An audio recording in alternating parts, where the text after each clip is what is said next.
أشهد أن لا إله إلا الله وأن محمدا عبده ورسوله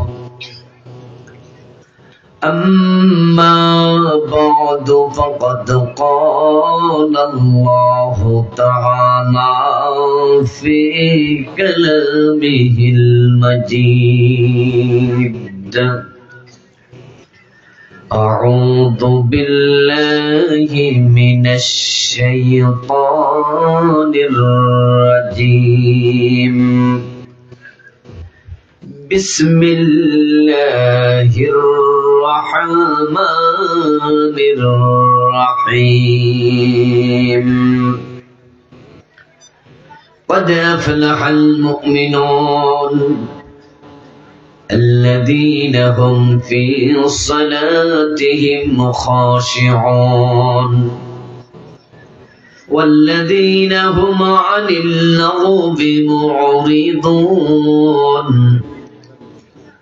والذين هم للزكاة فاعلون والذين هم لفروجهم حافظون قال النبي صلى الله عليه وسلم إذا قام أحدكم في صلاته فإنه يناجي ربه أو كما قال النبي عليه الصلاة والسلام شكر درود شريف برون اللهم صل على محمد وعلى آل محمد كما صليت على إبراهيم وعلى آل إبراهيم إنك حميد مجيد اللهم بارك على محمد وعلى آل محمد كما باركت على إبراهيم وعلى آل إبراهيم إنك حميد مجيد اللهم صل وسلم وبارك عليه আলামপুর মাভিয়া দাখিল মাদ্রাসা কমিটি কর্তৃক আয়োজিত আজকের এই চমৎকার তাফসীরুল কোরআন মাহফিলের সম্মানিত সভাপতি মুহতারাম মাওলানা গোলাম মাওলা সাহেব, মুহতারাম মাওলানা আব্দুল হাকিম সাহেব, হাফেজাহুমাল্লাহ। আল্লাহ তাআলা সভাপতিদ্বয়কে সুস্থ সুন্দর লম্বা হায়াত দান করুন।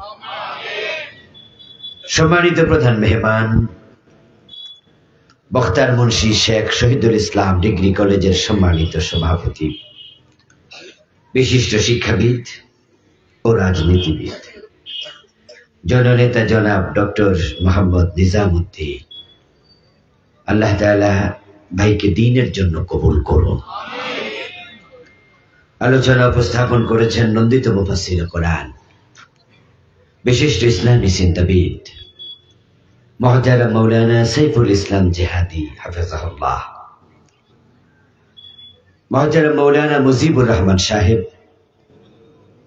মাওলানা নুরুল হুদা ফয়েজি সাহেব সহ অন্যান্য সম্মানিত অতিথিবৃন্দ, মুহতারাম উলামায়ে কেরাম, ইসলাম প্রিয় তাওহীদি জনতা, পর্দার অন্তরালের সতী সাধবী, সম্মানিতা মা ও বোনেরা, প্রিয় দিনী ভাইয়েরা, আপনারা কেমন আছেন?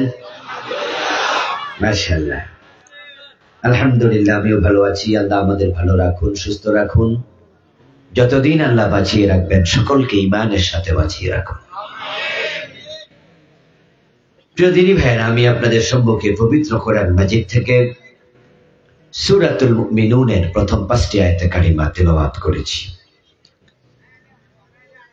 নবীজি সাল্লাল্লাহু আলাইহি ওয়াসাল্লামের পবিত্র মুখ নসৃত ছোট্ট একখানা হাদিসে নববী পাঠ করেছি।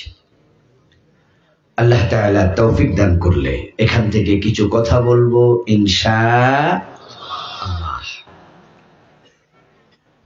সূরাতুল মুমিনুনের প্রথম 11টি আয়াতে আল্লাহ তাআলা মুমিনদের 7টি বিশেষ গুণাবলীর কথা বলেছেন। এই গুণগুলো এতই চমৎকার যে প্রিয় নবীজি বলেছেন সূরাল মুমিনুনের প্রথম 11টি আয়াতের এই বিশেষ আমল, বিশেষ গুণাবলী যে ব্যক্তি অর্জন করবে সে হাসতে হাসতে আল্লাহর জান্নাতে যাবে।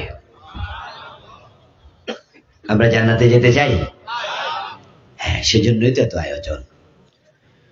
এই কনকনে শীতের মাঝে গভীর রাত পর্যন্ত বসে আছেন মাটিতে, নিচ থেকে কিছুটা ঠান্ডা উঠছে, উপর থেকে আবার কুয়াশা স্নুন হওয়ার কারণে ঠান্ডা লাগছে। যাওয়ার সময় গাড়ি ভাড়া দেয়া হবে না, কাউকে দেয়া হবে না কোনো বিরিয়ানির প্যাকেট। কিসের লোভ, কিসের আশায় বসে আছেন? নিঃসন্দেহে আখেরাতের মুক্তি। আমরা সবাই আখেরাতে নাজাত চাই। আমরা দুনিয়াতে যেভাবে থাকি আখেরাতে সফল হতে চাই, ঠিক না? আল্লাহ তাআলা সূরাল মুমিনুনের প্রথম আয়াতটা শুরুই করেছেন সফলতা সুসংবাদ দিয়ে। তিনি বলেছেন ক্বাদ আফলাহাল মুমিনুন, অবশ্যই নিশ্চিতভাবে যারা মুমিন তারা সফল কাম। আল্লাযীনা হুম ফি সালাতিহিম খাশিউন, এবার বললেন কোন মুমিন সফল, তার গুণ কি?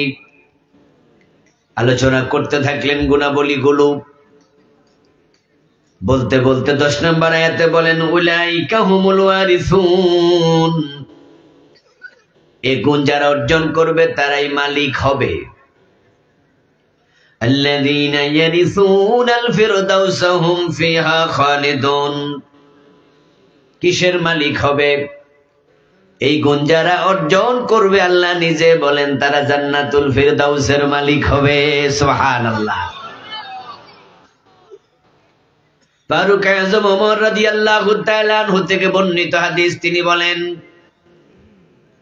আমি নবীজি সাল্লাল্লাহু আলাইহি ওয়াসাল্লামের সাথে ছিলাম, হঠাৎ করে দেখি রাসূলুল্লাহর ভাবের পরিবর্তন। আমরা বুঝেছি ওহী নাজিল হচ্ছে। যখন প্রিয় নবীজির উপর ওহী নাজিল হতো তখন তিনি কথাবার্তা বলা বন্ধ করে দিতেন, উনার ভাবের পরিবর্তন হতো। মা আয়েশা থেকে বর্ণিত হাদিসে পাওয়া যায় প্রচন্ড শীতের মাঝেও ওহী নাজিলকালীন সময়ে প্রিয় নবীজির কপালের মাঝে বিন্দু বিন্দু ঘাম জমে যেত, কারণ ওহী অত্যন্ত ভারী জিনিস। এই জন্য প্রিয় নবীর ভাবের মাঝে পরিবর্তন হতো। ওমর বলেন আমরা দেখলাম ভাবের পরিবর্তন, বুঝলাম ওহী নাজিল হচ্ছে। অপেক্ষা করছি কি ওহী এসেছে শুনবো। রাসূলের ভাব আবার ঠিক হয়ে গেল, তিনি স্বাভাবিক হলেন, আমাদের দিকে ফিরে বসলেন। তারপর বললেন এই মাত্র জিবরিল আমিন সূরাতুল মুমিনুনের 11টি আয়াত নাজিল করলেন। এই আয়াতে যে গুণগুলো আছে এই গুণগুলো যে মুমিন অর্জন করবে সে হাসতে হাসতে জান্নাতে ঢুকবে। আল্লাহ বললেন তারা জান্নাতুল ফিরদাউসের মালিক হবে। তার দূত নবী মুহাম্মদ বলেন হাসতে হাসতে জান্নাতে যাবে। তাহলে বোঝা যায় এখানে যে গুণগুলো আছে এগুলো গুরুত্ব অনেক বেশি, খুবই গুরুত্বপূর্ণ। আমি আল্লাহর কোরআন থেকে আপনাদেরকে সেই কথাগুলো শোনাবো। এই কোরআন হচ্ছে আমাদের হেদায়েতের একমাত্র কিতাব। যে ব্যক্তি হেদায়েত নিতে চায় তাকে কোরআনের কাছে আসতেই, এর বিকল্প কোনো কিতাব পৃথিবীতে নাই। এবং যে ব্যক্তি হেদায়েত নেয়ার জন্য কোরআনের কাছে যাবে না সে হেদায়েত পাবে না। আর যদি হেদায়েতের জন্য অন্য কোথাও যায় কোরআন বাদ দিয়া আল্লাহ তাকে হেদায়েত থেকে আরো দূরে সরাইয়া দেয়। নাউজুবিল্লাহ। রাসূলুল্লাহ সাল্লাল্লাহু আলাইহি ওয়াসাল্লাম বলেছেন বামান ইবতাগাল হুদা ফি গায়রিল কুরআনি আদাল্লাহুল্লাহ, যে ব্যক্তি হেদায়াতের জন্য কোরআন বাদ দিয়া অন্য কোথাও যাবে, হেদায়াত তো পাবেই না, আল্লাহর হেদায়াত থেকে ধাক্কা দিয়া দূরে সরাইয়া দেবে। এবং যে ব্যক্তি আল্লাহর কোরআনকে হেদায়াতের কিতাব হিসেবে গ্রহণ করবে না, বরং কোরআন থেকে দূরে থাকবে, হাসরের দিন আল্লাহ তাআলা তাকে অন্ধ বানায়া তুলবে। আল্লাহর সামনে যাওয়ার পরে নবী মুহাম্মদ সাল্লাল্লাহু আলাইহি ওয়াসাল্লাম তার বিরুদ্ধে আল্লাহর আদালতে মামলা দেবে। প্রথম হলো সে থাকবে অন্ধ, দ্বিতীয়ত সে হবে মামলার আসামি। ওই ব্যক্তি যে কোরআন পড়ে নাই, কোরআন বোঝে নাই, কোরআন মানে নাই। আল্লাহ তাআলা বলছেন, এই দুটা কথাই কোরআনে আছে। আল্লাহ বলছেন, ফামান আ'রাদা আন যিকরি ফাইন্না লাহু মাঈশাতান দানকা ওয়া নাহশুরুহু ইয়াওমাল কিয়ামাতি আ'মা ওয়া মান আ'রাদা আন যিকরি, যে আমার জিকির, আমার কোরআন থেকে নিজকে বিরত রাখবে, মুখ ফিরিয়ে নেবে, দূরে থাকবে, আমি দুনিয়ায় তাকে সংকীর্ণতায় ফেলে দেব। টাকা থাকতে পারে, সুখ কেড়ে নেব, অর্থ থাকবে, খাবার কেড়ে নেব, নিজের সন্তান থাকবে, উল্টা চরণকারী বানাইয়া দেব, সম্পদ দিয়া সম্পদকে তার অশান্তির কারণ বানাইয়া দেব, তার স্ত্রী থাকবে, অবাধ্য বানিয়ে দেব, দুনিয়ায় এমন অসুস্থতা দেব যেটার চিকিৎসা করার ক্ষমতা ডাক্তারেরও থাকবে না। তাকে আমি দুনিয়ায় বিপদে মুসিবতে ফেলে দেব। ওয়া নাহশুরুহু ইয়াওমাল কিয়ামাতি আ'মা, আর কিয়ামতের দিন তাকে আমি অন্ধ বানাইয়া তুলব। তারপরে সে আল্লাহকে কিয়ামতের দিন বলবে, লিমা হাশারতানি আমা ওয়া কাদ কুনতু বাসীরা, আল্লাহ আমি তো চোখওয়ালা ছিলাম, আজকে তুমি আমাকে অন্ধ বানালে কেন? আল্লাহ তখন বলবেন, কাযালিকা তাতকা আয়াতুনা ফানাসিতাহা ওয়া কাযালিকাল ইয়াওমা তুনসা। হে মিয়া, তোমার কাছে আমার কোরআনের আয়াত গিয়েছিল, তুমি সেটা থেকে ভুলেছিলে, মুখ ফিরিয়ে নিয়েছিলে, পড়ো নাই। কোরআন পড়তে জানেন না এমন লোক আজকের মাহফিলে আছে কিনা? পড়তে জানেন কিন্তু অর্থ জানেন না এমন আছে কিনা? অর্থ জানেন কিন্তু মানেন না এমন আছেন কিনা? আত্মসমালোচনা করুন, আল্লাহ আপনার কথা বলতেছে এখানে। তোমার কাছে আমার কোরআন গিয়েছিল, এই কোরআনে আমি বলেছিলাম চোর ধরে হাত কাটো। 54 বছর তোমরা দেশ চালাইছো, একটা চোরের হাত কাটো নাই। এই কোরআনের মাঝে আমি বলেছি জানা করলে 100 বেত লাগাও। 54 বছর দেশ চালাইছো, আমার আইনে একটা জেনার শাস্তি দেও নাই। আমার রাসূল তোমাদের বলেছে মদ পান করলে 80 বেত দিতে হবে। 54 বছর দেশ চালাইছো, তোমরা মুসলিম ছিলে, হিন্দু বৌদ্ধ ছিলে না, কিন্তু কোরআন হাদিস থেকে মুখ ফিরাইছো। একটা মাদক সেবীকে 80 বেত দেও নাই।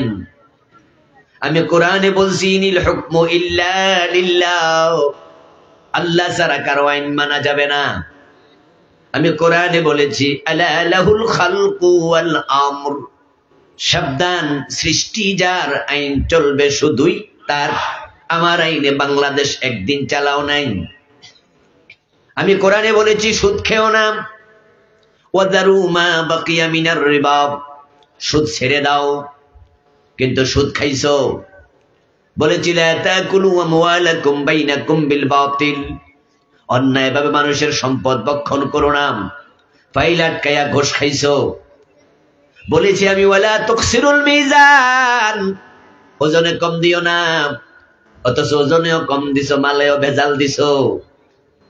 বলেছি আমি বোনের সম্পদ অন্যের হক আতিদাল কুরবা হাক্কাহু ওয়াল মিসকিন ওয়া ইবনাস সাবিল, আত্মীয় স্বজনের হক দাও, অথচ ভাই হিসাবে বোনের হক দেওয়া উচিত ছিল, উল্টা বোনের হক নিজে খাইছো, নিজেরটাও খাইছো, বোনেরটাও খাইছো। তোমার কাছে আমার আয়াত গিয়েছিল কিন্তু ফানাসিতাহা, তুমি আমার আয়াত মানো নাই, ভুলে গিয়েছিলে। ওয়াকাযালিকাল ইয়াউমা তুনসা, আজকে তোরে চোখ দেব না, অন্ধ বানাইলাম, তোর মতো বান্দার আমার দরকার নাই, আমি আল্লাহ তোকে ভুলে গেলাম। বলুন তো আখিরাতে নেতৃত্ব কার?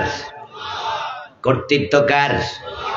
একচ্ছত্র আধিপত্য কার?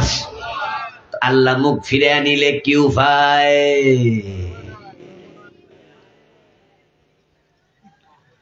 কোরআন হেদায়েতের কিতাব, মুখ ফিরাবেন না।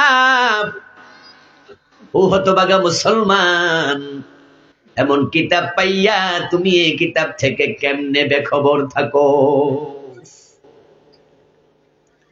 এই কিতাব ব্যক্তিকে পরিবর্তন করে সোনার মানুষ বানায়, এই কিতাব দেশ পরিবর্তন করে সোনার দেশ বানায়, সোনার সমাজ বানায়। যেই যুগে কোরআন এসেছিল পৃথিবীর সব মানুষ মিলে সেই যুগের নাম দিয়েছে আইয়ামে জাহেলিয়া, অন্ধকার যুগ, অজ্ঞতার যুগ, বর্বরতার যুগ, অসভ্যতার যুগ। কোরআন আসার পরে আমার রাসূল বলেন খায়রুল কুরুনি করনি, না তোমাদেরটা এখন আর নাই, বরং আমার যুগ পৃথিবীর সর্বশ্রেষ্ঠ যুগ। এই কোরআন আবু বকর, ওমর, ওসমান, আলী তৈরি করেছে। এই কোরআনের ছোঁয়া যাওয়ার পরে সাহাবারা যারা মদপান করতেন, চুরি ডাকাতি করতেন, যারা নিজের কন্যা সন্তানকে জীবিত মাটির নিচে দাফন করতেন, যে ওমর রাসূলের কল্লা কাটার জন্য তলোয়ার হাতে নিয়েছিল, এই কোরআন সেই সাহাবীদেরকে আকাশের তারকার চেয়ে দামি মানুষ বানাইয়া দিয়েছে। এই কোরআন তুমি কেন মুখ ফিরাইলে তা থেকে? কেন পড়নি? কেন মাননি? কেন বোঝনি? এই জন্য তোমার প্রথম শাস্তি, তুমি হবে অন্ধ। দ্বিতীয় হলো প্রিয় নবী আল্লাহর কাছে বলবেন ওয়াকালার রাসূলু ইয়া রাব্বি ইন্না কওমি ইত্তাখাযু হাযাল কুরআনা মাহজুরা।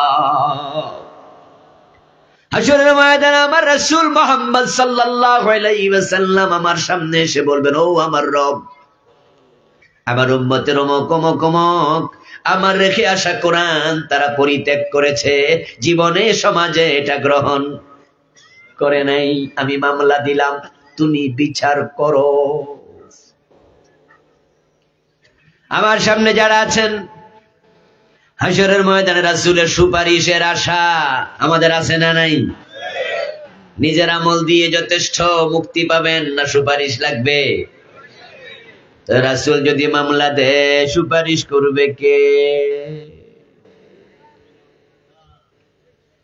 এই জন্য আখিরাতে যারা নাজাত চান, সফলতা চান, কোরআনের কাছে আসেন, কোরআনের কাছে আসেন। আমি বুঝি না যে মুসলমানের সন্তান কেন কোরআন ছেড়ে দিল। 53টা বছর আমরাই তো দেশ চালাইলাম, 54 বছর, ৭১ থেকে 2025 কোন হিন্দু প্রেসিডেন্ট হয় নাই, কোন বৌদ্ধ প্রধানমন্ত্রী হয় নাই, কোন খ্রিস্টান এই দেশের আইনমন্ত্রী হয় নাই। ঘুরে ফিরে মুসলমানের হাতে তো 53-54 বছর ক্ষমতা। আপনাদের কাছে জবাব চাই, 92% মুসলমান যদি আমরা হই, আল্লাহর কোরআন দিয়ে দেশ চালানোর সুযোগ আছে না নাই? ডক্টর কামালের লেখা সংবিধানের দাম বেশি না আল্লাহর কোরআনের দাম বেশি? ডক্টর কামালের লেখা সংবিধান নির্ভুল না কোরআন নির্ভুল? তো কোরআন যদি দামি হয়, নির্ভুল হয়, এটা বাদ দিছ কেন? কোন কারণ? বরং ডক্টর কামালদের লেখা ওই সংবিধানে যত আইন ঢুকাইছে সবগুলা ব্রিটিশদের থেকে হাওলাত করা। ঠিক না ঠিক না? আমাদের দণ্ডবিধির যত আইন আছে সবগুলো ব্রিটিশ আমলে লেখা। এজন্য আপনারা দেখবেন আজ থেকে 150 বছর আগের আইন, 200 বছর আগের আইন, ওই ব্রিটিশরা যেগুলো লেখছে ওগুলো বেটা হাওলাত নিস। অথচ ডক্টর কামাল মিয়া খ্রিস্টান না মুসলমান? তো সে বেটা ব্রিটিশের আইন নিল কেন? কারণটা কি? এরপরে এবার বলেন ডক্টর কামাল মিয়ারে এবার বাদ দেন। উনি সংবিধান লেখার পরে আজ পর্যন্ত সংবিধান ঠিক উনি যেমন লেখছে তেমনই আছে নাকি একটু পরিবর্তন হয়েছে? শিক্ষিত ভাইরা কথা বলেন, পরিবর্তন হয়েছে নি? মোট 18 বার। মাশাআল্লাহ, একজন কয়ে দিছে 18 বার। 18 বার পরিবর্তন হওয়াই তো প্রমাণ করে এটা কোরআন হাদিস না, এটা পরিবর্তনযোগ্য। আর পরিবর্তন যেহেতু করা যায়, তাহলে ব্রিটিশ আইন বাদ দিয়া কোরআনের আইন ঢুকানোর সুযোগ আছে না নাই?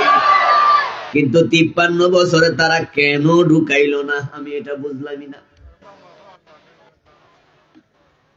ও দোস্ত, আল্লাহর কোরআনের আইন যদি সমাজে চালু থাকতো তাহলে সমাজটা হতো শান্তির সমাজ। আমরা তো দেখেছি জাহিলিয়াতের যুগে মারামারি, কাটাকাটি, হানাহানি, অশান্তি কাকে বলে। কিন্তু হযরত ওমর যখন রাষ্ট্রপ্রধান হলেন, অর্ধ দুনিয়ার সম্রাট, তখন শান্তি এমন ভাবে আসছে, অর্ধ দুনিয়ার খলিফা ওমর গাছতলা একা একা ঘুমায়, বডিগার্ডের প্রয়োজন নাই। কি শান্তি! আমাদের দেশের প্রধানমন্ত্রী একা একা রাস্তা যায়নি, সাহস করব না। আমার বন্ধু সামনে পিছনে ডাইনে বামে শুধু পুলিশ আর পুলিশ, এসএসএফ, পুলিশ, সেনাবাহিনী, বিজিবি, র্যাব, আরো কত কিছু বানাইছে। সব আগ থেকে অ্যালার্ট। কি আজীব, যেখানে যাবে 1 সপ্তাহ আগে সেনাবাহিনীর চৌকস গোয়েন্দা দল চলে যায়, সাথে কুত্তাও নেই। ঠিক নেই? এটার নাম দিছে ডগ স্কোয়াড। দেখেন অবস্থা, কুত্তা মুত্তা আগে ফাটাইয়া দেয়। কি টেনশন, কে কোন দিয়া দিয়া মেরালায় কোয়া যায় না। আর ওমর অর্ধ দুনিয়ার সম্রাট মদিনা থেকে জেরুজালেম চলে গেছেন সফর করতে, সাথে উটের রশি টানার জন্য একজন সঙ্গী, আর কোন বডিগার্ড নাই। শান্তি কাকে বলে? মানুষ খাইতে পায় না, গরিব মা তার সন্তানকে খাবার দিতে পারে না, রাতের বেলায় সন্তান কান্না করছে। অর্ধ দুনিয়ার সম্রাট ওমর ওই মহিলার বাড়িতে টের পাইয়া নিজের কাঁধের মাঝে আটার বস্তা তুলে নিজে কাঁধে করে পৌঁছাইছে। আর এখন আমাদের দেশের নেতারা হেরার চান্স পাইলে আমরা টাকা বিদেশ পাঠাইয়া দেয়। ঠিক না? আমরা গরিবেরা কষ্ট মষ্ট করে রিক্সাওয়ালা, ঠেলাওয়ালা, দিন মজুর, কুলি ভিক্ষা করি না, আমরা চাকরিজীবী। 10 টাকা 5 টাকা জমাইতে জমাইতে আমরা কিছু টাকা ব্যাংকে জমাই। হাইরে মাইয়া বড় হয়েছে, বিয়ে লাগবে, বিয়েতে খরচ আছে, তাই ফকিরও অ্যাকাউন্ট করে। ইসলামী ব্যাংকের 18টা শাখা থেকে শুধু এসালম গ্রুপ টাকা বিদেশে পাচার করেছে 80,000 কোটি।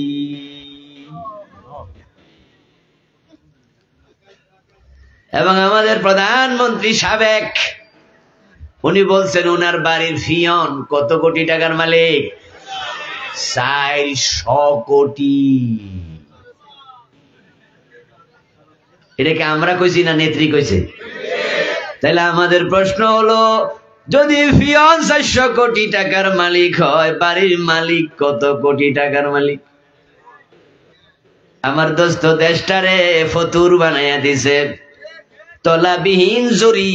এখন ব্যাংকে 10 লাখ টাকার চেক দিলে টাকা দিতে পারে না। সিডুইল ব্যাংক অনেকগুলো টাকা চেক ফিরে রিফিউজ করে, টাকা নাই পরে আসেন। হযরত ওমর কাঁধে করে চালের বস্তা, আটার বস্তা পাবলিকের কাছে পৌঁছিয়ে দেয়। আর আমাদের নেতারা পাবলিকে টাকা বিদেশ পাঠায়া কানাডায় বেগম ফারাত বানায় তোলে। ঠিক না? এখন চোর ধরে হাত কাটার আইন তারা কেন করবে? তারা নিজেরাই তো জানে যদি চোর ধরে হাত কাটার আইন হয় অনেক নেতার নিজের হাত থাকবে না। আয়নার সামনে দাঁড়াইলে তারা আয়নার ভিতরে চোর দেখতে পায়, ঠিক নেই? আয়নার সামনে খাড়াইলে কি দেখে? তখনই কয় যে হুজুররা এইসব চোর ধরে হাত কাটার আইনের কথা কয় কেন? এগুলো মধ্যযুগীয় আইন। যখন কোরআনের সরাসরি বিপরীতে দাঁড়াইতে সাহস করে না, কারণ মুসলমানের দেশ, তাই উল্টায়া ঘুরাইয়া ফিরে আমাদেরকে রাজাকার বলে গালি দেয়, যুদ্ধাপরাধী বলে মামলা দিয়ে জেলে ঢুকাইয়া দেয়। ওরাও জানে যে আসলে ওরা যুদ্ধাপরাধী। আল্লামা সাঈদী কি যুদ্ধাপরাধী ছিল? আপনাদের কি মনে হয় উনি মানুষ খুন করছে? উনি ধর্ষণ করছে? কারো বাড়িতে আগুন লাগাইছে? এটা হেরাও জানে। উনি যে ভালো মানুষ এটা ওরাও জানে। সমস্যা হলো উনি বাহিরে থাকলে উনার আন্দোলনে, উনার আলোচনায়, উনার তাফসিরে এমন ভাবে যুবকদের মাঝে বিপ্লবী সুর উঠেছে, তারা ভয় পেয়েছে উনি বাহিরে থাকলে ইসলামী বিপ্লব হয়ে যেতে পারে। এই জন্য ধরে 13টা বছর জেলে ঢুকে রাখছিল। আমার বন্ধু, আল্লাহর কোরআনের দিকে আসুন ফিরে। কোরআনের কাছে আসলে আখিরাতে নাজাত মিলবে, দুনিয়ায় শান্তি মিলবে। কোরআন ছাড়া হেদায়াতের কোনো কিতাব নাই। তাই হেদায়াত পেতে হলে আল্লাহর কোরআনের কাছে যেতেই হবে। এই কোরআনের মাঝে আল্লাহ তাআলা বলছেন হেদায়াতের কিতাব, এবং সাথে সাথে এটা মুক্তির কিতাব। কিতাবুন আনজালনাহু ইলাইকা লিতুখরিজান নাসা মিনাল যুলুমাতি ইলান নূর। আল্লাহ তাআলা বলেন এই কিতাব আমি নাজিল করেছি হে প্রিয় নবী আপনার কাছে। এই কিতাবের মাধ্যমে আপনি মানুষগুলোকে অন্ধকার থেকে আলোর পথ দেখাবেন। এটা হেদায়াতের কিতাব, এটা মুক্তির কিতাব, এটা আলোক পত্রিকা। যদি আমরা অন্ধকার থেকে বের হতে চাই, জুলুম থেকে নিষ্কৃতি চাই, দারিদ্রতা থেকে অবমুক্তি চাই, আল্লাহর কোরআনের বিকল্প নাই। প্রগতি, শান্তি, সমৃদ্ধি সব কোরআনের মাঝে নিহত। এখানে আল্লাহ রেখে দিয়েছেন। আল্লাহ তাআলা সূরাতুল মুমিনুনের প্রথম আয়াতে বলছেন ক্বাদ আফলাহাল মুমিনুন। যারা মুমিন তারা হলো সফল কাম, তারা সফল হয়ে গেছে। এখন যারা মুমিন তারা কেমনে সফল হলো? আমরা তো Bosnia, Chechnya, Somalia, Kashmir, Algeria, ফিলিস্তিন, মায়ানমার, গুজরাট, ইরাক, সিরিয়া, ইয়ামান, সব জায়গায় দেখি মুসলমান যেখানে মাইর খায় সেখানে। তো তারা সফল হইলো কেমনে? তারা তো মাইরে না খায়। আল্লাহ বলে কি আর আমরা দেখি কি? বাজারে যাওয়ার সময় গাই গরু কিনতে মহিলারা বলে দেয় এই দেখে শুনে কিনেন, আর পুরুষ মানুষও কয় ঠিক আছে দেখে তো কিনবো, দুধ যেন বেশি হয়। যখন আমরা গাই গরু কিনি তখন আমরা কি দেখি? ওলান দেখি না মাথা দেখি? ওলান দেখেন কেন? কারণ আপনি আর আমি বুঝি ওলানের মাঝে দুধ থাকে, তাই ওলান বড় হলে দুধ বেশি। কিন্তু ওলান যদি ছিদ্র করেন দুধ পাবেন কয় ফোঁটা? তো দেখলেন কি আর ফাইলেন কি? ওলান ছিদ্র করলে দুধ বের হবে না রক্ত বের হবে? পুরাটা কাটলে পাইবেননি দুধ। এমনও গাই আছে যে গাই একদিনে 20 লিটার দুধ দেয়, 25 লিটার দুধ দেয়, এমনও গাই আছে না? পুরাটা ওলান কেটে যদি আপনি মাপ দেন, ওজন করেন, পাল্লায় তুলে, ওলানের ওজন হবে 10 থেকে 12 কেজি গোস্ত, এর চেয়ে বেশি নয় বা আরো কম। তো ওলানের পুরাটা গোস্ত হয় 10 কেজি, দুধ দেয় 25 কেজি, বাকি 15 কেজি কই? আবার ছিদ্র করলে যে পরে রক্ত, তো দুধ কই? তো মহিলা না কইছে দেখা কিনেন, তা আপনি কি দেখলেন?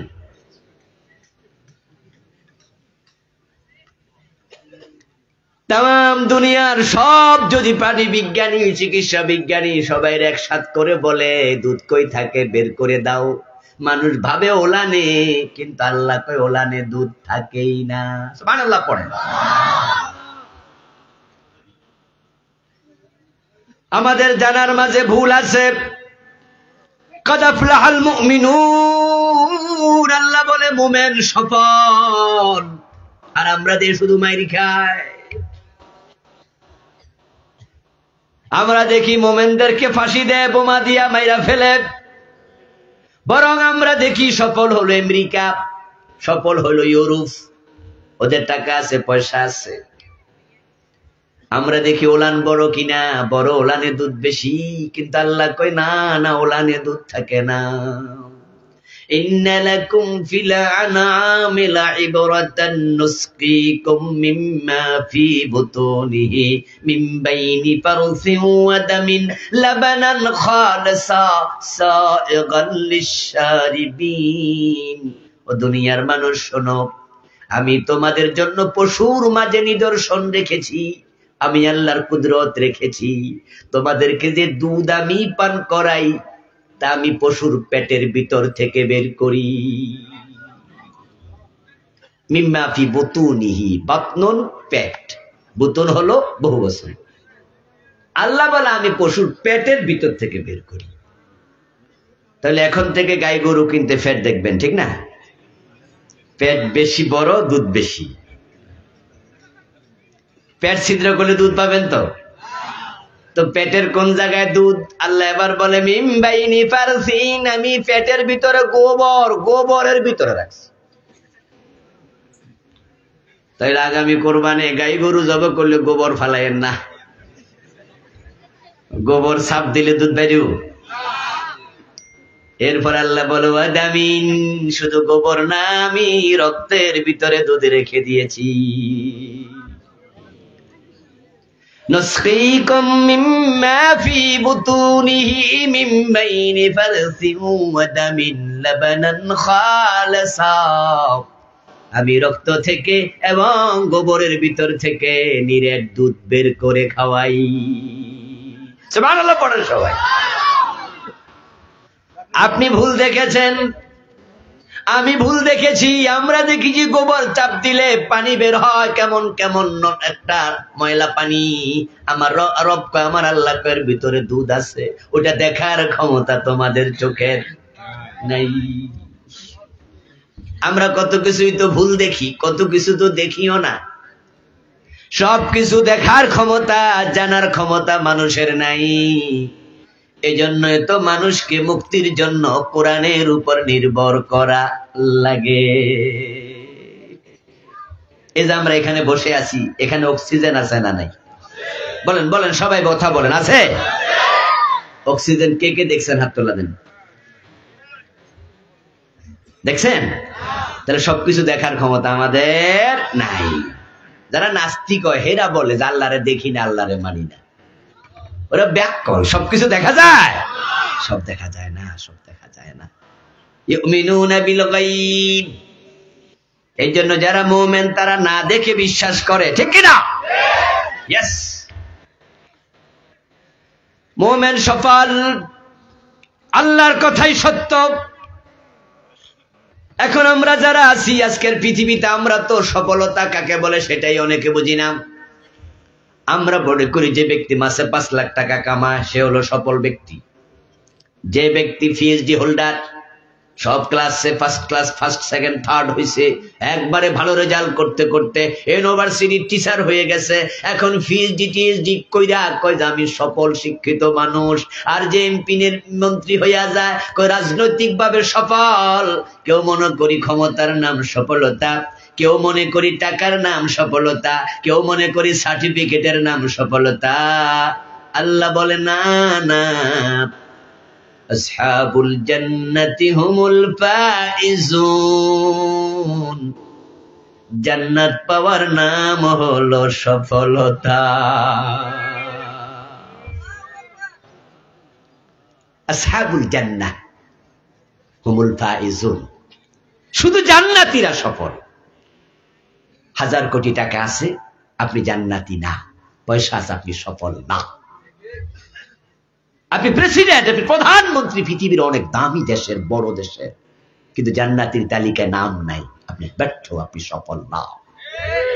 আর যদি আপনি বেলালের দিকে তাকান, হযরত বেলাল গরিব মানুষ, রাসূলুল্লাহর সময় বেলালের থাকার জায়গা ছিল না। বেলাল রাদিয়াল্লাহু তাআলা আনহু আহলে সুফফার সদস্য ছিলেন। রাসূলুল্লাহর মসজিদের বারান্দায় থাকতেন। বিয়ে করার মতো সামর্থ্য ছিল না বেলালের। হযরত বেলালের বাবা ছিল দাস। হযরত বেলাল নিজ বংশানুক্রমে ছিলেন দাস। সমাজে থার্ড ক্লাস নাগরিকও নয়, বরং দাসদের সামাজিক মানুষের মূল্যটুকুও ছিল না। তাদেরকে মানুষ মনে করা হতো না। ওই বেলাল টাকাও নাই, পয়সাও নাই, থাকার ঘর নাই, খাওয়ার খাবার নাই। কিন্তু আপনাদের কাছে প্রশ্ন করি, জবাব দিন, বেলাল কি ব্যর্থ না সফল? কেন?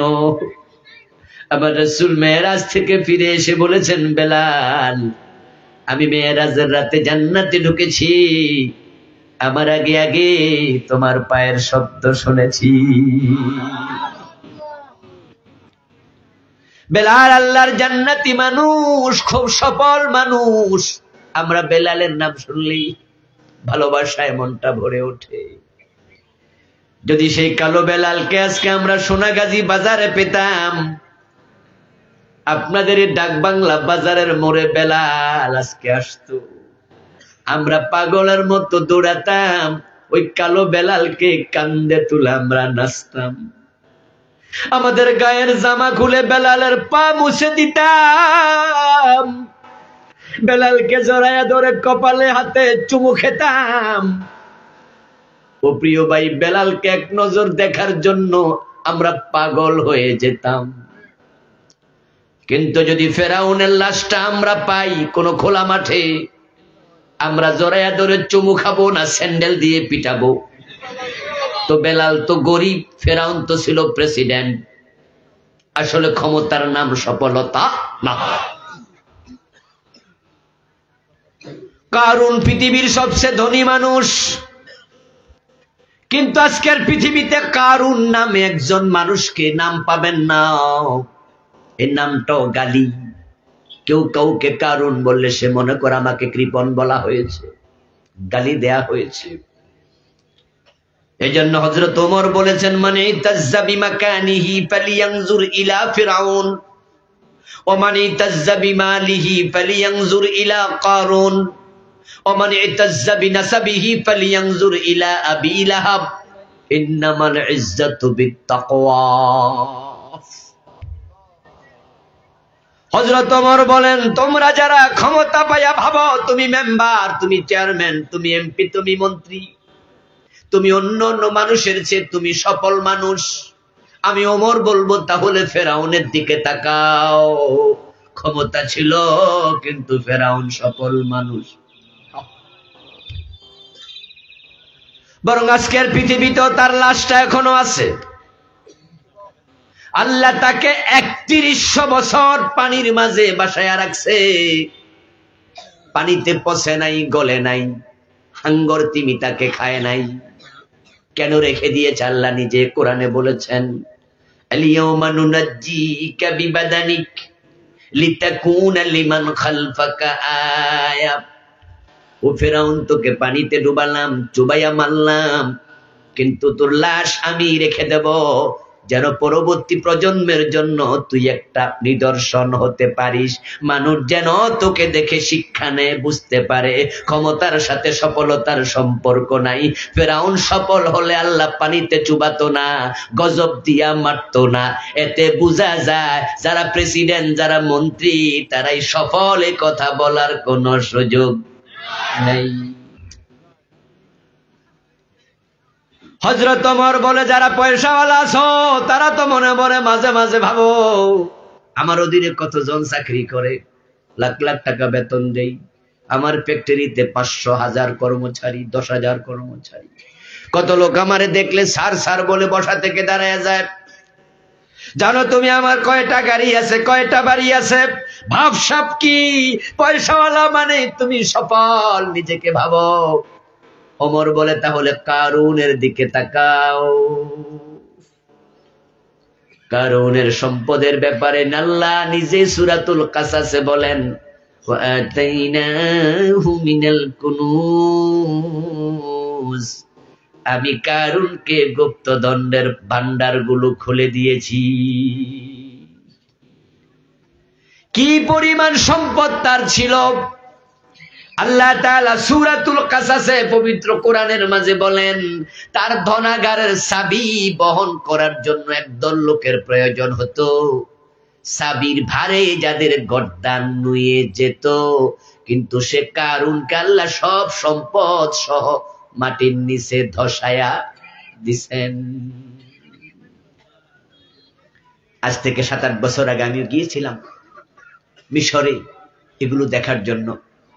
কায়রো থেকে 250 থেকে 300 কিলোমিটার দূরে ফাইয়ুম নামে একটা জেলা আছে, ওখানে কারুনের বাড়ি।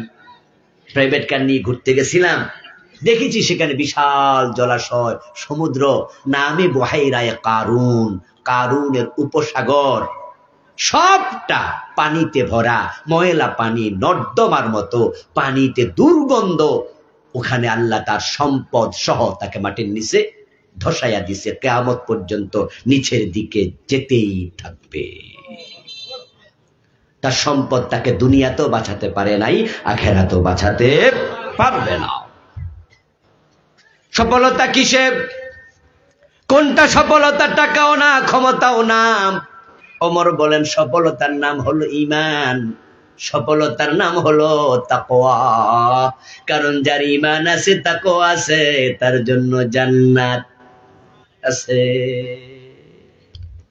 ওয়াতিলকাল জান্নাতুল্লাতী নুরিসু মিন ইবাদিনা মান কানা তাকিয়া। আওয়াজ দিয়ে বলেন সুবহানাল্লাহ। আল্লাহ তাআলা বলেন, আমার মুত্তাকি বান্দার জন্য আমি জান্নাত বানায়া রাখছি। কাদ আফলাহাল মুমিনুন, মুমিন সফল মানেই হলো মুমিন হবে জান্নাতি। জান্নাতের নাম কেন সফলতা? এর কারণ হচ্ছে, আপনি যদি জান্নাতি হন তাহলে আল্লাহ তাআলা আপনাকে এমন নেয়ামত দেবে যেটা কোনোদিন আর কেড়ে নেবেন না। আল্লাহ যাকে জান্নাত দেবেন তাকে বলবেন খালিদিনা ফিহা, চিরকাল এখানে থাকো। জান্নাতের নাম কেন সফলতা? কারণ যাকে জান্নাত দেবেন সবচেয়ে ছোট জান্নাতটা হবে পৃথিবীর মতো 10 গুণ বড়। আল্লাহ যাকে জান্নাত দেবেন তাকে জান্নাতে যে প্রাসাদ দেবেন থাকার জন্য, সবচেয়ে ছোট প্রাসাদ হবে 100 তলা উঁচু। জান্নাতীদের মাঝে সবচেয়ে ছোট জান্নাত যাকে দেবেন, সবচেয়ে ছোট মর্তবার জান্নাতীর খাদেম থাকবে 80,000। জান্নাতীদের মাঝে সবচেয়ে ছোট জান্নাত আল্লাহ যাকে দেবেন, ওই ছোট মর্তবার জান্নাতীর হুর থাকবে 72 জন। আল্লাহর জান্নাতে বানানো প্রাসাদ গুলো একটা ইট হবে স্বর্ণের, আর একটা হবে রৌপ্যের। ইভেন জান্নাতে যে গাছগাছালি হবে সেগুলো আল্লাহ স্বর্ণ দিয়ে বানাবেন। প্রত্যেকটা হাদিসের অনুবাদ বলছি, হাদিসের ইবারত বলার সময় হবে না, রাত 11:15 অলরেডি বেজে গেছে। তাই বাংলায় বললাম, এই জান্নাত আল্লাহ আপনাকে দেবেন যদি আপনার ঈমান থাকে। তাই জান্নাতি হওয়ার জন্য প্রথম গুণ হলো মুমিন হতেই হবে। কাদ আফলাহাল মুমিনুন, মুমিনেরা সফল মানে মুমিনেরা জান্নাতি। আল মুমিনুন, এই আলিফ লাম ইস্তিগরাকি, সব মুমিন জান্নাতি। এবং মুমিন ছাড়া কেউ জান্নাতে যাবে না। যত কাফের, যত মুশরিক, যত মুনাফিক সব হবে জাহান্নামী। এবার আপনাদের কাছ থেকে একটু জবাব নিয়ে তারপরে সামনে আগাবো। জান্নাতে যেতে হলে ঈমান দরকার আছে না নাই? এখন ঈমান কেমনে আনে সেটাও জানতেই হবে। বাংলাদেশের লোকদের ঈমানের সবচেয়ে বড় অভাব, প্রথম শর্তে ঘাটতি। অধিকাংশ নামাজি বেঈমান হয়ে বসে আছে। কত নামাজি আছে যে মুশরিক, কত নামাজি কাফের, হিসাব নাই। প্রিয় নবীজি বলছেন ইয়াতি আলান নাসি জামান ইয়াজতামিউনা ফিল মাসাজিদ লাইসা ফিহিম মুমিন। এমন এক জামানা আসবে যে জামানার মানুষগুলো মসজিদে জামাতের সাথে নামাজ পড়বে, কিন্তু একজনেরও ঈমান থাকবে না। ঈমান কেমনে থাকবে? মসজিদে গিয়ে আল্লাহর সিজদা দেয়, আবার দরবারে যাইয়া পীরের পায়ে সিজদা দেয়। এমন লোক আছে না নাই? পীরের পায়ে সিজদা দিলে ঈমান থাকে না যায়? ঈমান যদি চলে যায় পীরের পায়ে সিজদা দিলে, তাহলে আমরা কারণ খুঁজবো কেন গেল। উত্তর হলো ইবাদতের মালিক কে? ইবাদত হবে কার? তো সিজদা কি ইবাদত নয়? তাই ইবাদত হবে শুধু আল্লাহর। এটাতে অন্যকে শামিল করলে শিরিক হয়। যে ব্যক্তি শিরিক করে আল্লাহ তার জন্য জান্নাত হারাম বানায়। মান ইউশরিক বিল্লাহি ফাকাদ হারামাল্লাহু আলাইহিল জান্নাহ। আল্লাহ কোরআনে বলেন যে শিরিক করলো তার জন্য আল্লাহ জান্নাত হারাম বানাইলো। এখন শুধুমাত্র পীরের পায়ে সিজদা দেয়া শিরিক, এছাড়া কি আর শিরিক নাই? তো যদি পীরের পায়ে সিজদা দিলে বেডা মুশরিক হয়, আর বাকি শিরিক যদি আপনি করেন আপনার খবর কি? আমাদের দেশে কত নামাজি মুশরিক তার হিসাব নাই। এই যে সামনে নির্বাচন আসতেছে, আমাদের নেতারা কতজনরে মুশরিক হবে বেহিসাবি। হাতের মাঝে মাইক নিয়েই নেতারা বলে দেবে জনগণ সকল ক্ষমতার উৎস। ভাইয়েরা আমাদের ভোট দিয়েন, আপনারাই সব ক্ষমতার মালিক। আপনারা চাইলে আমরা ক্ষমতায় যামু, আপনারা না চাইলে ক্ষমতায় থাকবো না। আপনারাই ক্ষমতা দেন, আপনারাই ক্ষমতা থেকে নামান। আর কত সস্তা কথা কইয়া আমাদের ফার্ম দিয়া ভোট নিব, ঠিক না? বুঝাই দেবে যে আমরা ক্ষমতার মালিক। আমার প্রিয় ভাইরা, অথচ কোরআন মাজিদ আল্লাহ তাআলা বলছেন ক্ষমতার মালিক হলেন শুধু আল্লাহ। আন্নাল কুওয়াতা লিল্লাহি জামিআ। সকল ক্ষমতার মালিক কে? ইবাদতের মালিক কে? তো আল্লাহর ইবাদত অন্যর দিলে শিরিক হয়। ক্ষমতার মালিক আল্লাহ, এখানে জনগণকে ঢুকাইলে কি শিরিক হবে না? কুলিল্লাহুম্মা মালিকাল মুলকি তুতিল মুলকা মান তাশা ওয়া তানজিউল মুলকা মিম্মান তাশা। আল্লাহ তাআলা বলেন, ও নবী আপনি বলুন, ও রাজাদিরাজ আল্লাহ, ক্ষমতা তোমার হাতে। তুমি যাকে চাও ক্ষমতা দাও, যাকে চাও তার থেকে ক্ষমতা ছিনায়া নেও। কোরআনে একটা সূরা আছে সূরাতুল মুলক, আসেনি? মুলক শব্দের অর্থই হলো রাজত্ব। তাবারাকাল্লাযী বিয়াদিহিল মুলক ওয়া হুয়া আলা কুল্লি শাইইন কাদির। আল্লাহ বরকতময়, ক্ষমতা তার হাতে, ক্ষমতা শুধু তার হাতে। তিনি যাকে চায় ক্ষমতা দেন, তিনি যাকে চান ক্ষমতা থেকে নামাইয়া দেন। এই আয়াতগুলো যে কত সত্য আগে আমরা পড়েছি, আগে আমরা শুনেছি, আগে আমরা বুঝেছি। আর অগাস্ট মাসের 5 তারিখে আয়াত আমরা নিজের চোখে দেখেছি। কোরআনের কিছু কিছু আয়াত আমরা নিজের চোখে এবার দেখছি। আগে শুনছি জালেমদেরকে আল্লাহ নাকি শেষ করে দেয়, লাঞ্ছিত করে, অপমানিত করে। জালেমরা সফল হয় না। ইন্নাহু লা ইউফলিহুজ জালিমুন। জালেম সফল হবে না। জালেমদেরকে আল্লাহ ভালোবাসে না, অহংকারীকে আল্লাহ সহ্য করে না। এগুলো হাদিসে পড়ছি, কোরআনে শুনছি, 5 তারিখে নিজের চোখে দেখেছি। ক্ষমতার মালিক যদি জনগণ হতো, গত 15 বছর যারা দেশ চালাইছে, পুলিশ তারা নিয়োগ দিছে সব নিজ দলীয় পুলিশ। একটা কনস্টেবল দলের বাহিরে নিয়োগ দেয় নাই, ঠিক না? র্যাবে যারা সব নিজ দলের লোক, সেনাবাহিনীতে নিজ দলের লোক। আনসার পর্যন্ত নিজ দলের লোক ঢুকাইছে। গত 15 বছর একটা চৌকিদার নেয়ার সময় দল তালাশ করছে। হাজার হাজার ফোর্স, সেনাবাহিনী, বিডিআর সহ যা আছে সব ওদের। এই দেশে হাজার হাজার কর্মী ওদের, মন্ত্রী ওদের, এমপি ওদের, মেয়র ওদের, ইউনিয়নের চেয়ারম্যান ওদের, মেম্বার ওদের, সব ওদের। ওরা পালাবে কেন? ওরা থাকবে না কেন? সেনাবাহিনীর প্রধান ওর নিজের আত্মীয়, উনি তাকে সেনাবাহিনীর প্রধান বানাইছে। উনি যাইয়া বলতেছে, ম্যাডাম আপনি ঘোষণা করছেন 2041, 2041, আর আমি ওয়াকার বলছি আপনার সময় আছে 45 মিনিট। ঠিক কিনা? ঠিক কিনা? ওরা ঘোষণা করছে 41 সাল। করে নাই? করে নাই?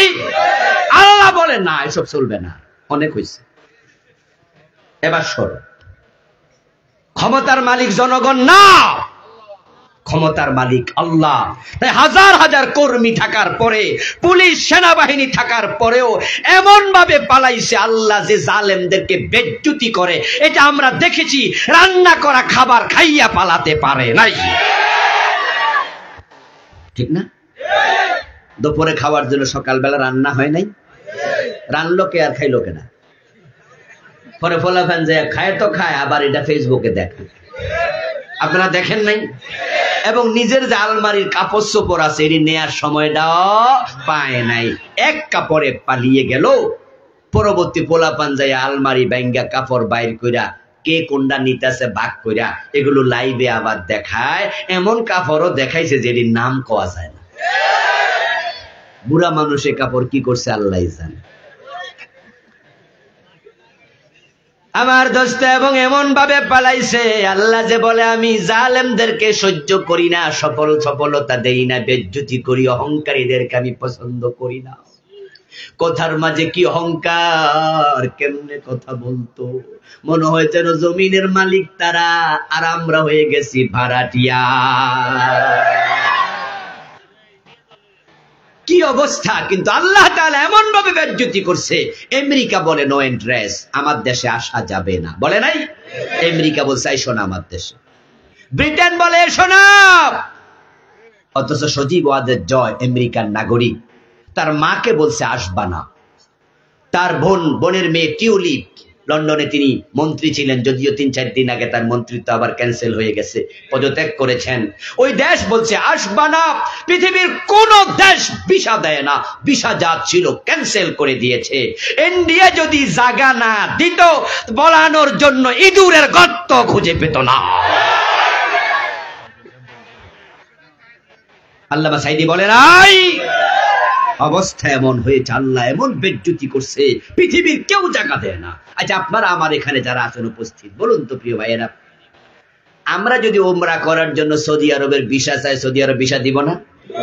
কিন্তু উনারে কইছে নাম না, আমার দেশ আইয়ের না, ভিসা দিব না। আচ্ছা, আমাদের রিক্সাওয়ালাও মালয়েশিয়া যেতে চাইলে মালয়েশিয়া ভিসা দেবে না? উনারে কইছে আমনেরে দিব না। এবং দুবাই চলে গিয়েছিল, পত্রিকায় দেখেছি দুবাই এয়ারপোর্টে উনাকে 10 ঘন্টার মতো রেখে তারপরে আবার ইন্ডিয়া পাঠাইয়া দিছে। দুবাই সরকার বলে দিছে যে না, গো ব্যাক, চলে যান, মুদির কাছে ভালো, কারণ আপনারও জামাই নাই, বেড়ারও বউ নাই। বন্যেরা বনে সুন্দর শিশুরা মাতৃ করে, যার যেখানে মানাবে সেখানে চলে যান। আমার আল্লাহ বেজ্জতি করে দিয়েছে। এটাই প্রমাণ হয় যে ক্ষমতার মালিক জনগণ না, ক্ষমতার মালিক কে? শিরিক করবেন না, শিরিক করবেন না। আল্লাহ যাকে চায় ক্ষমতা দেয়, যাকে চায় ক্ষমতা থেকে টেনে নামাইয়া দেয়। ডক্টর মোহাম্মদ ইউনুস মিয়া আজকে যে বড় চেয়ারে বসলো ক্ষমতা লইয়া, 5 তারিখের আগে উনি কি ঘুমে স্বপ্নেও দেখছে কোনোদিন ক্ষমতা লইবে? বরং উনি ছিলেন এত বড় বড় মামলার আসামি। উনি যদি 5 তারিখের আগে কিছু ভেবে থাকেন, সেটা ভেবেছিলেন জেল যে কয়শো বছর হয়। কি ঠিক নয় কি ভাইয়েরা আমার? কারণ এক একটা মামলা 1000 কোটি টাকার চেয়ে বড়, এবং 1-2টা মামলা না, অসংখ্য মামলা উনার বিরুদ্ধে দাঁড় করাইছিল। উনাকে হাইকোর্টের চত্বরে এনে আদালতে তুলেছে। আমাদের জজ কোর্টের আদালতে তুলতে গিয়া উনাকে 8 তলায় হাইটা হাইটা উঠাইছে। বিদ্যুৎ বন্ধ করে দিয়া কয় লিফট বন্ধ, হাইটা হাইটা ওঠেন, বেটার বয়স হলো 84। আদালত উঠা দেখে হাকিম নাই। হাকিম কই? গেছে এক কামে, আমনে খাড়াই থান, বসার চেয়ারও নাই, দাঁড় করাইয়া রাখছে। আপনি নোবেল লরিয়েট হলে আমাদের কি আসে যায়, ক্ষমতা আমাদের হাতে, বেজ্জতি করে আপনাকে ছেড়ে দেব। ইশারা দিয়েছে সামনে আরো বড় বিপদ অপেক্ষা করছে। 5 তারিখের আগে ডক্টর ইউনুস ভেবেছে প্রতি মামলায় যদি 10, 12, 15 বছর কইরা জেল হয়, তাও 250 বছরের নিচে হইব না। আমার আসমানের মালিক বলে, না ইউনুস, এবার তোকে বড় চেয়ারে বসাইয়া দেব। বিপ্লব করলো পোলাপান, আর নেতা হয়ে গেল ইউনুস। কি আশ্চর্য খবর না? ইউনুস মিয়ার পোলাপান কি রাস্তায় নামছে? উনি নিজে নামছে? উনি দেশে ছিল? আসমানের মালিক কাকে কোথায় বসায় বলা যায় না। তবে হ্যাঁ, ডক্টর ইউনুস যদি আবার উল্টা পাল্টা চলে, তিনিও যদি আল্লাহর কোরআনের বিরুদ্ধে কোনো আচরণ করে, তাহলে আমার আল্লাহ তাকে ডুবানোর ক্ষমতা আল্লাহর আছে না নাই? এই জন্য সাবধান থাকা লাগবে তাকেও। আলহামদুলিল্লাহ এখন পর্যন্ত 5 মাসে আমরা উনার কোনো আচরণ কোরআন বিরোধী এখনো পাই নাই। তবে হ্যাঁ, কোরআনের পক্ষে কিছু করেছে তাও না, আমরা দোয়া করি আল্লাহ তাকে কোরআনওয়ালা বানায়া দেখ। আমার বন্ধু, যদি আপনি মুমিন হন তাহলে সফল। শিরিক করলে ঈমান থাকে না, কুফর করলে ঈমান থাকে না, নিফাক করলে ঈমান থাকবে না। কিন্তু বাংলাদেশে এখন কুফরির সয়লাভ চলছে। কুফরির অভাব নাই। গত 15 বছরে রাষ্ট্রীয়ভাবে কুফর প্রমোট করেছে। আমাদের সিলেবাসের বইতে পর্যন্ত কুফরি ঢুকাইছে। তারা 2023 সনের বইতে ঢুকিয়েছিল বিবর্তনবাদ। মানুষ নাকি বান্দর ছিল। স্কুলের ক্লাস 6 এর বইতে তারা ঢুকিয়েছে মানুষ বানর ছিল। এটা ডারউইনের থিওরি। ডারউইন একজন নাস্তিক। ও বেটা, থিওরির দাম আমাদের কাছে এক আনাও নাই, তাই এগুলা নিয়ে আমরা ভাবি নাই। হিন্দুরা বলে দুর্গাকে মা, আমরা নিয়ে কথা বলি না, ভাবি না, তাদের ব্যাপার, বলুক গা। ঈসা নবীকে খ্রিস্টানরা বলে আল্লাহর ছেলে, আমরা ভাবি না, এটা তাদের ব্যাপার, বলুক গা। ডারউইন বলেছে মানুষ ছিল বানর, বানর থেকে এসেছে, এটা তার ব্যাপার, সে বলুক গা। পাগলে কিনা বলে, ছাগলে কিনা খায়, কিন্তু যখন সিলেবাসে ঢুকেছে চুপ থাকা যাবে না। এটা বিশ্বাস করলে ঈমান চলে যাবে। 2023 আমরা আলেম ওলামারা কথা বলেছি। এ নিয়ে আমরা মাহফিলে, সেমিনারে, সিম্পোজিয়ামে, ফেসবুকে যখন আমরা জট তুলে ফেলেছি, সরকার তখন বাধ্য হয়েছে ওই অংশ স্থগিত করতে। যদি আমরা জট না তুলতাম, বিরোধিতা না করতাম, তাহলে আমাদের ক্লাস 6 এর বাচ্চাগুলো এটা পরে বিশ্বাস করত ক্লাস 6 এ ঈমান চলে যেত। হযরত আদম প্রথম পুরুষ, প্রথম মানুষ, এটা আল্লাহর কোরআনে আছে না নাই? কুফর কাকে বলে? কুফর বলে কোরআন বিরোধী কোনো কথা বা চিন্তা লালন করা। কোরআনে যা আছে তা মানার নাম ঈমান। কোরআনে যা আছে তার বিপরীত চিন্তা, কথার নাম বেঈমানি, কুফর। যদি কেউ বলে আমি পুরা কোরআন মানি না, সে কাফের। যদি কেউ বলে আমি একটা অক্ষর মানি না, সেও কি কাফের। কাফের হওয়ার জন্য পূর্ণ কোরআন অস্বীকার করার প্রয়োজন হয় না। কাফের হওয়ার জন্য একটা অক্ষর অস্বীকার করলে চলে। আল্লাহর একটা বিধান অস্বীকার করলে ঈমান চলে যাবে।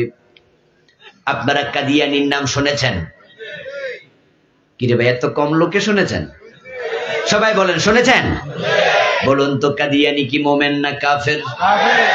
তারা কি নামাজ পড়ে না, রোজা রাখে না, দাড়ি টুপি নাই, মসজিদ বানায় না, তো কাফের হলো কেন? উত্তর হলো তারা আল্লাহর কোরআনের শুধু একটা বিধান মানে না, সে বিধানটা হলো নবী মুহাম্মদ শেষ নবী। আল্লাহ কোরআনে রাসূলুল্লাহ সাল্লাল্লাহু আলাইহি ওয়াসাল্লামকে শেষ নবী ঘোষণা করেছেন, কিন্তু কাদিয়ানীরা বলে গোলাম আহমদ কাদিয়ানো নবী। 1450 বছর আগে আল্লাহ প্রিয় নবীকে খাতামুন নবিয়্যিন বললেন, আর 1835 খ্রিস্টাব্দে জন্ম নেয়া গোলাম আহমদ কাদিয়ান বলে আমি নবী। পাবলিক কিছু তারা কয় জি স্যার। যে দাবি করছে, যারা জি বলেছে সবগুলো কাফের হয়ে গেছে। আল্লাহর একটা আইন মানে না, তাই তাদের ঈমান নাই। কাফের হওয়ার জন্য ডজন ডজন কফর লাগে না, অঙ্কের মতো 10 লাইনের অঙ্ক 9 লাইন ঠিক হইছে, 1 লাইন ভুল হইছে, 10-এ কত পাইবেন? যে ভুল করছে 10টা সে কত? যে করছে একটা সে কত? একটা ভুলেও শেষ, ইমান ঠিক তাই। একটা আইন না মানলো তোমার ইমান শেষ। আপনাদের কাছে আরেকটা প্রশ্ন করছি, জবাব দেন তো। ইবলিস শয়তান মুমিন না কাফের? ইবলিস আল্লাহর কয়টা আইন মানে নাই? সেও মানে নাই, শুধু একটা, আদমরে সিজদা করো, সে কয় না, ইমান শেষ। এবার বাংলাদেশে কুফরি আছে কিনা সে জায়গায় আসেন। এখানে আমার সামনে কোনো কাদিয়ানি নাই, এটা আমি বুঝি।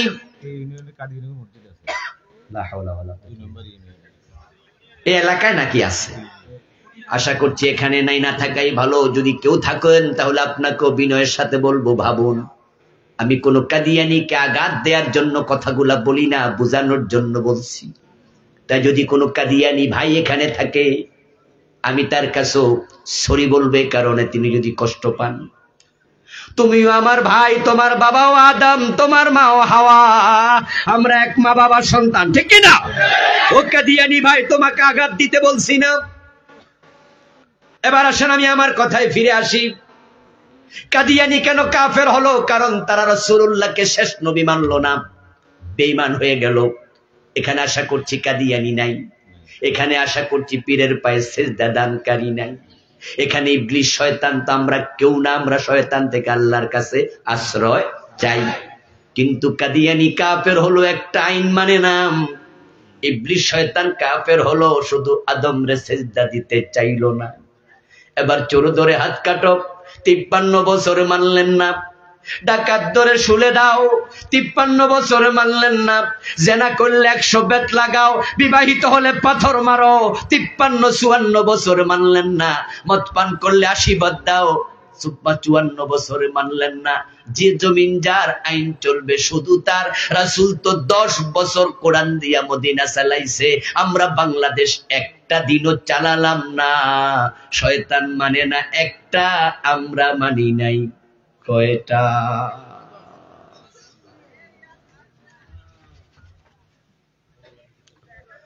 قال رسول الله صلى الله عليه وسلم يأتي على الناس زمان الصابر منهم على دينه كالقابض على الجمر।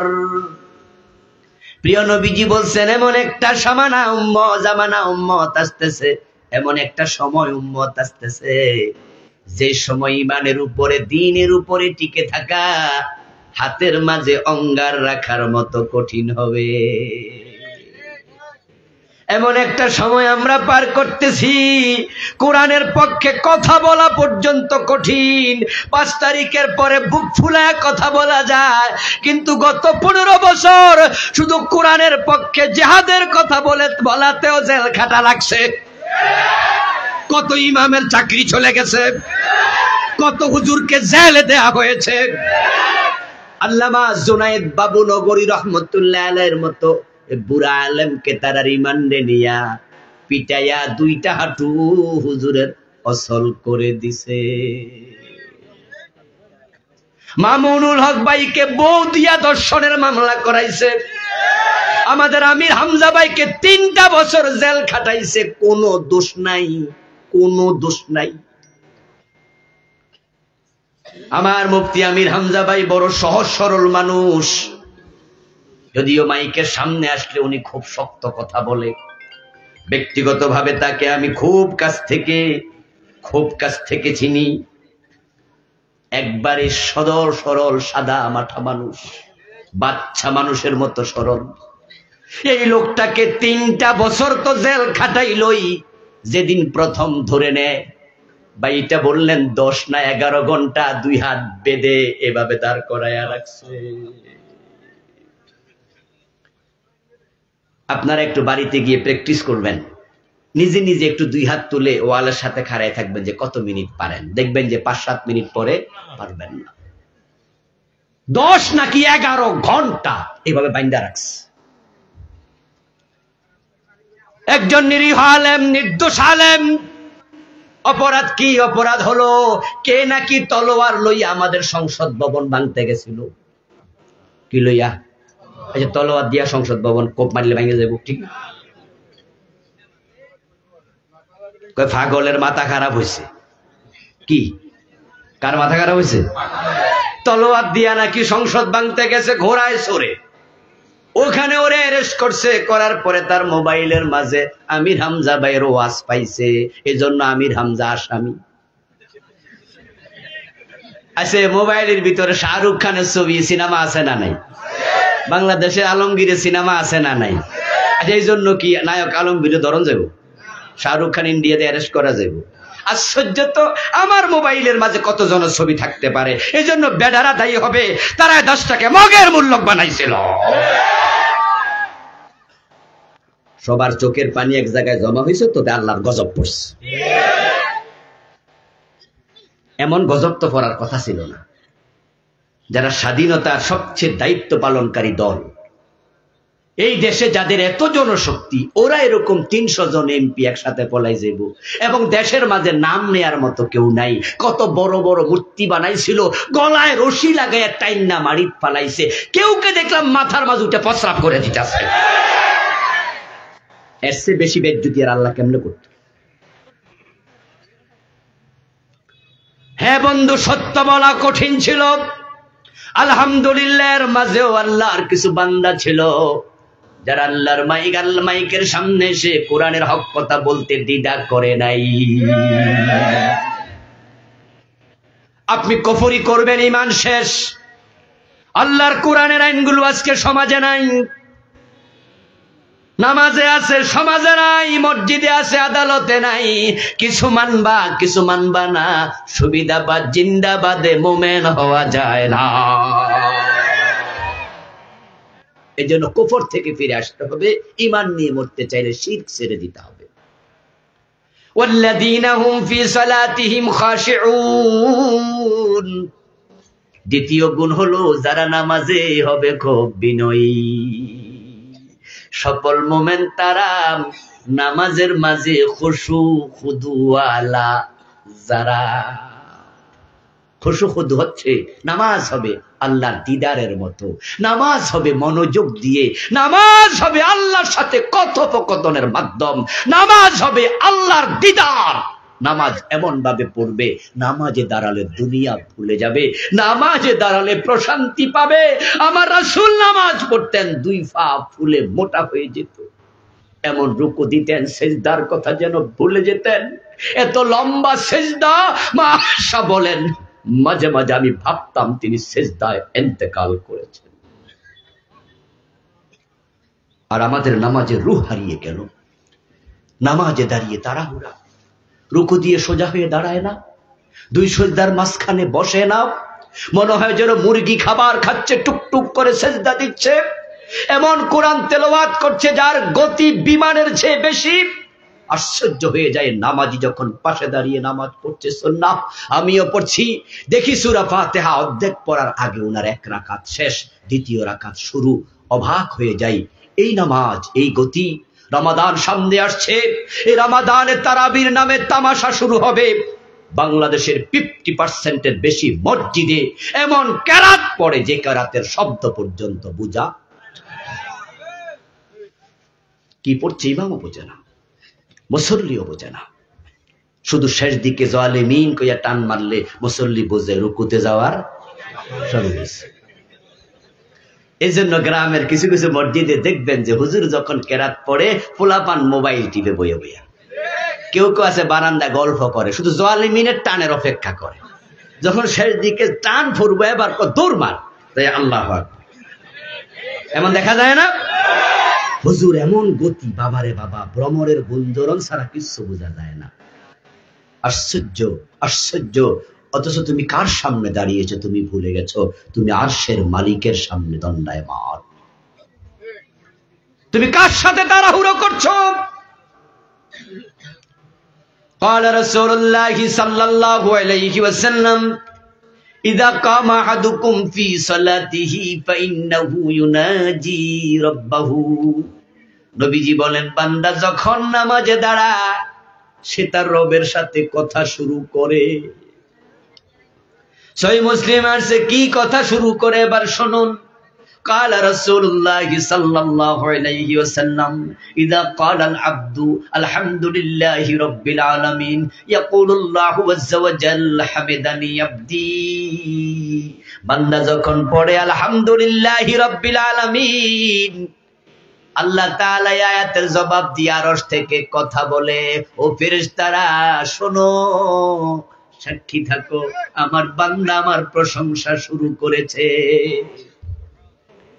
ইযা ক্বালা আর-রাহমানির রাহিম ক্বালা তাআলা আসনা আলাইয়া আবদি।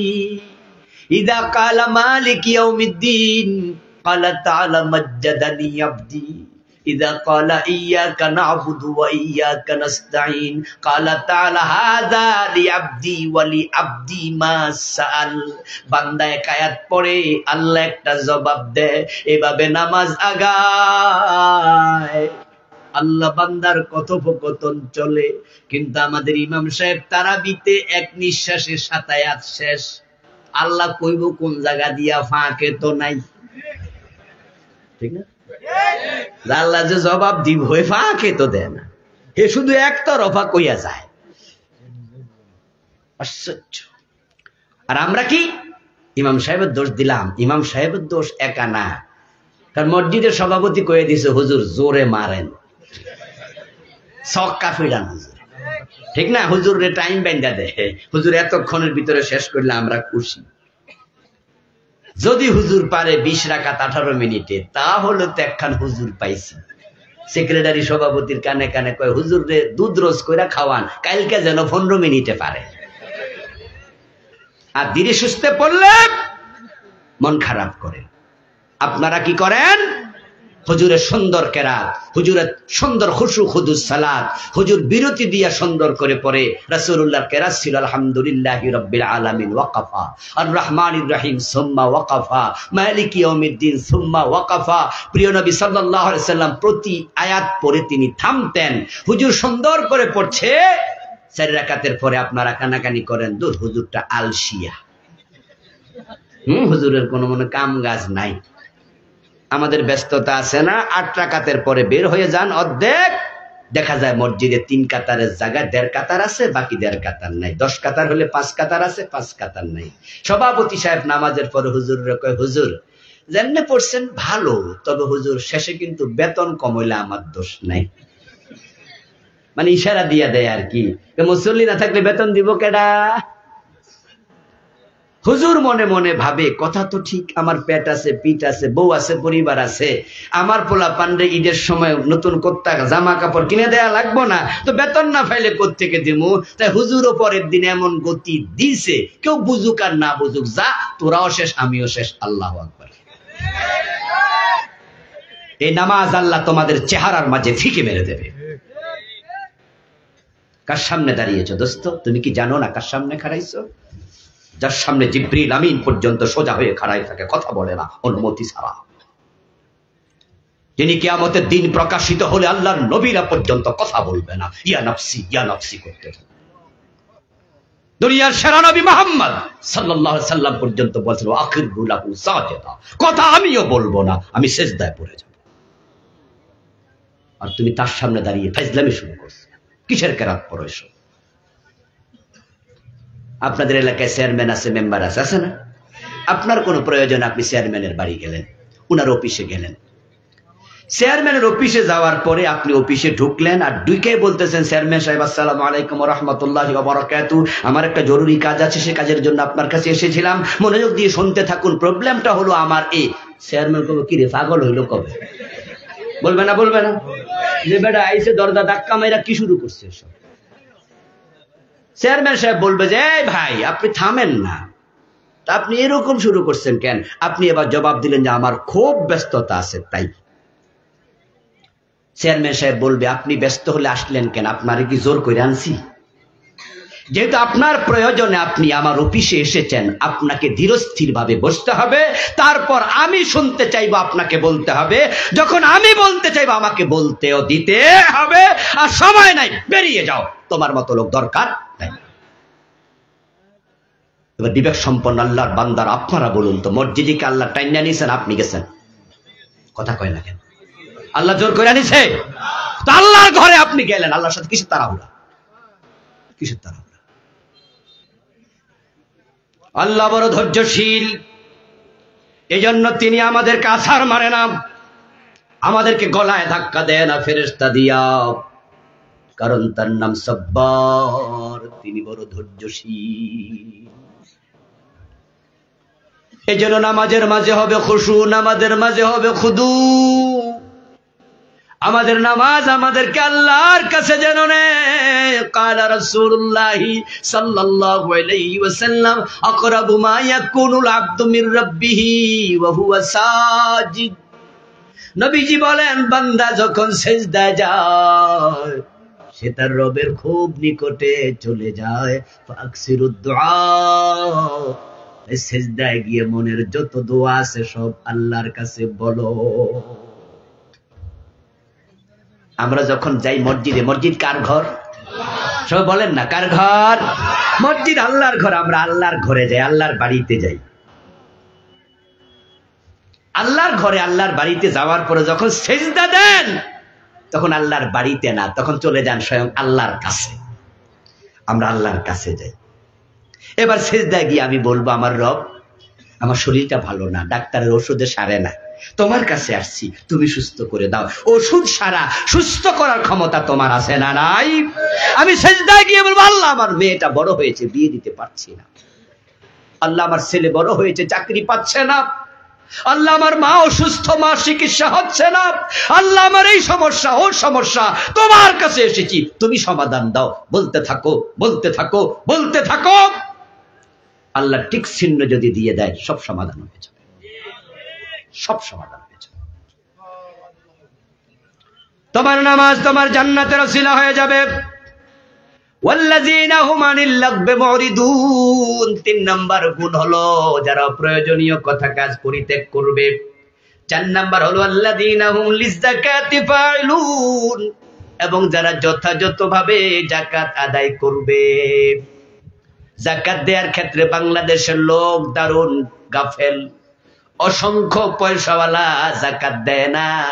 আর যারা যাকাত দেয় অনেকেই যাকাত দেয় লামসাম, হিসাব করে না। যাকাত দেওয়ার বিধান হচ্ছে, যাকাত দেয়া যেমন ফরজ, হিসাব করাও ফরজ। হিসাব ছাড়া যাকাত দিলে যাকাত হয় না, সাদাকা হয়। মাগরিবের টাইমে আপনি 4 রাকাত নামাজ পড়লেন এক নিয়তে, কথা বোঝেন, আবার বলছি, মাগরিবের আজান হলো, আপনি 4 রাকাত নামাজ পড়ছেন এক নিয়তে। এই 4 রাকাত নফল হবে, ফরজ হবে না। কারণ মাগরিবের ফরজ কয় রাকাত? মাগরিব পড়া ফরজ, 3 রাকাত গন্যা গন্যা পড়া ফরজ। মাগরিবের আজানের পরে 2 রাকাত পরে সালাম ফিরাইছেন, নফল হবে, ফরজ হবে না। 4 রাকাত পড়েছেন, নফল হয়েছে, ফরজ হয় নাই। মাগরিব যেমন ফরজ, 3 ফরজ। যাকাত যেমন ফরজ, 2.5% হিসাব করাও ফরজ। পয়সাওয়ালা মানুষরা কয় কি জানেননি? ম্যানেজার সাহেব, 2 টাক শাড়ি 1 টাক লুঙ্গি এলাকায় মাইকিং করে দেন, আগামী সপ্তাহে সোমবারে আমরা যাকাত দেব। ম্যানেজার সাহেব বলে, স্যার এখন যাকাতের হিসাব করবো না কত? বেশি কথা বলেন কেন, আমি কি বুঝি না? মানে কি জানেননি? বেটা হিসাব করে দেখছে, হিসাব করলে 1 কোটি হয়ে যাবে। এই জন্য সে এত টাকার যাকাত দেবে না, সে যাকাত দেবে ধরেন 2 টাক শাড়ি কত হবে, 1 টাক লুঙ্গি কত হবে, সব মিলে 12 লাখ 15 লাখ। আল্লাহরে কয়ে দেব, আল্লাহ যাকাত দিছি, এলাকার পাবলিক সাক্ষী আছে, আর পয়সাও পয়সা গেছে, জান্নাতে সুর করে চলে যাবে, ঠিক না? আমরা অনেকে আল্লাহরে মনে করি, আল্লাহ মনে খুব সোজা সরল, আমরা যা বুঝাবো আল্লাহ তাই বুঝে জান্নাত দিয়ে দেবে। এত সোজা? যাকাত ঠিকঠাক করে দেবেন, হিসাব করে দেবেন। আরেকটি কথা বলে যাই, কখনো যাকাতের শাড়ি দেয়া যাবে না, লুঙ্গি দেয়া যাবে না, বস্তু কেনে দেবেন না। যাকাত আসছে 2.5% টাকা। তোমার সম্পদে গরিবের হক। বছর যখন চলে যায়, আপনার কাছে যদি 1 লক্ষ টাকা থাকে জমা, 2500 টাকা, এটা আপনার হক না গরিবের হক?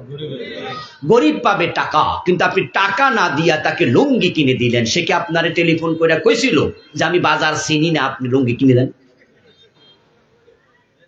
ওর দরকার ওষুধ কেনার টাকা, ওর দরকার ঘরের চাল ছিদ্র হয়ে গেছে টিন কিনা দরকার। ওই গরিবের দরকার স্কুলে বাচ্চার বেতন দিতে পারে না, 3 মাস আটকা পড়েছে। ওই গরিবের দরকার দোকানে বাকি খেয়েছে, 3 মাসের টাকা জমে আছে। আল্লাহ তাকে দিয়েছে সে দারিদ্রতা যেন বিমোচন করতে পারে, কষ্ট যেন লাঘব হয়। আপনি দিলেন শাড়ি, আমি দিলাম লুঙ্গি, উনি দিল শাড়ি। শাড়ি দরকার বছরে 3টা, পাইয়া গেছে 14টা, তো বাকি 11টার কি হবে? এখন সে ঈদের পরে এই 11 শাড়ি কান্দে নিয়ে সোনাগাজী বাজারে যাবে। শাড়ি দোকানদারের কাছে গিয়ে বলবে যে ভাইজান, আমি তো 11টা শাড়ি পাইছি, আপনি একটু কিন্না আমারে কিছু টাকা দেন। ওই বেটা শাড়ি দইরা কয়, চাচি এটা তো শাড়ি না, এটা তো মশারি।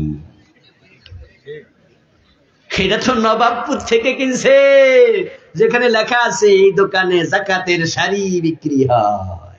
তাহলে বোঝা গেল জাকাতের আলাদা শাড়িও আছে, যেটা অনেক কম দাম। এটা পাতলা ফিরফিরে, কারো বউ পরবে না, কাজের মাইয়াও পরে না, ওই গরিবের হাতে তুমি দিবা। গরিব তো গরিব, কি করবে, যাই যাই কি দেয় জানি। পরে এই মশারি লইয়া পরে ঠেকায়। চাচারে কয় যে দোকানদার, চাচা আপনি যা পারেন দেন। ওই বেড়া তখন লামসাম কিছু টাকা দেয়, তাকে দেওয়ার সময় ঠকাইছ, সে বেচার সময় আবার ঠকেছে। তার হক ঠকানোর অধিকার তোমারে দিছে কে?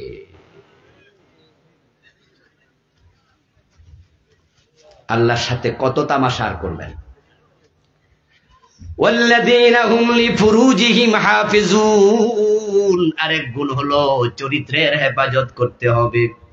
ওয়াল্লাযীনা হুম লিআমানাতিহিম ওয়াহদিহিম রাউন, ওয়াদা করলে খেলাপ করা যাবে না, অঙ্গীকার ভঙ্গ করা যাবে না, এবং আমানতের কখনো খেয়ানত করা যাবে না। এগুলো মানুন।